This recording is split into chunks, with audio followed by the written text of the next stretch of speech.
미국 역사의 중대한 분수령, 남북의 갈등. 그러나 연방정부의 힘은 여전히 미약했다. 때문에 미합 중국이 탄생한 지 74년 뒤 연방정부는 중대한 시험을 맞이해야만 했다. 19세기 중반, 미국은 경제적으로 남과 북이 전혀 다른 나라처럼 움직이고 있었다.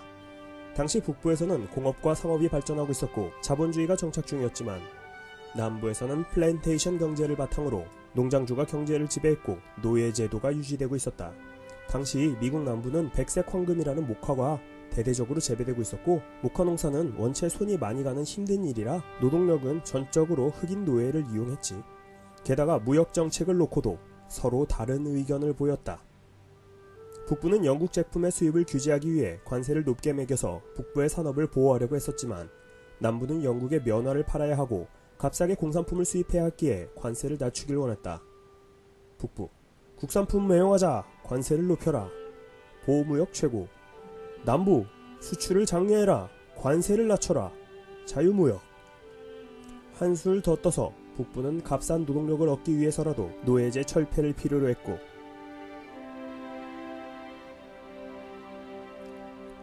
남부는 그렇게 되면 연방을 탈퇴하겠다고 으름장을 놓았다. 1852년 발간된 톰 아저씨의 오두막집이란 책으로 당시 북부의 노예제에 대한 반감은 매우 컸다. 북부, 노예제가 노동시장 유연성을 제한한다. 남부, 니들도 노예를 사서 쓰던지. 그러던 중 1860년 북부의 지지로 링컨이 대통령에 당선되자 결국 남부의 7개 주가 연방을 탈퇴한다.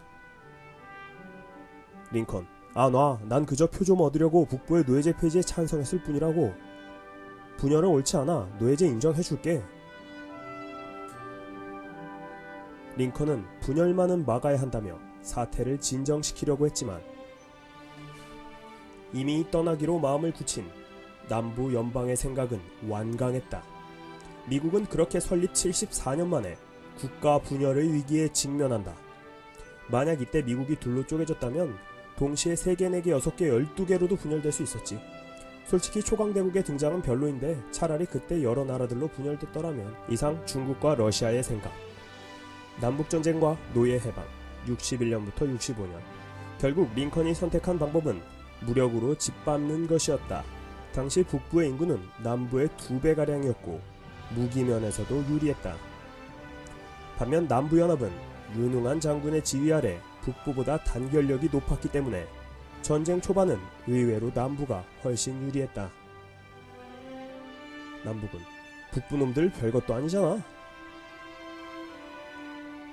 하지만 위기 상황에서 링컨은 노예 해방이라는 꼼수를 쓰고 그게 결정적으로 먹혔다. 처음에는 반응이 나빴다. 북부군이 대거 탈영한 것이다. 쳇, 노예들을 위해 피를 흘릴 수는 없다고. 하지만 남부에서는 오히려 탈출한 노예들이 속속들이 북부군에 가입했다. 링컨이 노렸던 게 바로 이거였다. 탈영한 군인보다 채워진 흑인 병사들이 더 많았다. 게다가 흑인들은 해방이라는 약속을 믿고 더욱 적극적이었다.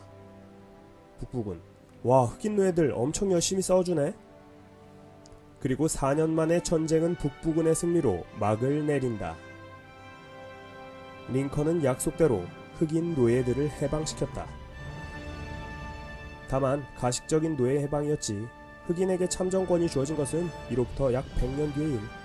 남북전쟁 이후 미국은 하나의 통일국가라는 인식이 확립되고 연방정부의 통치력이 강해져 전쟁은 농업, 공업을 넘어 국가 전체의 전환점이 되었다.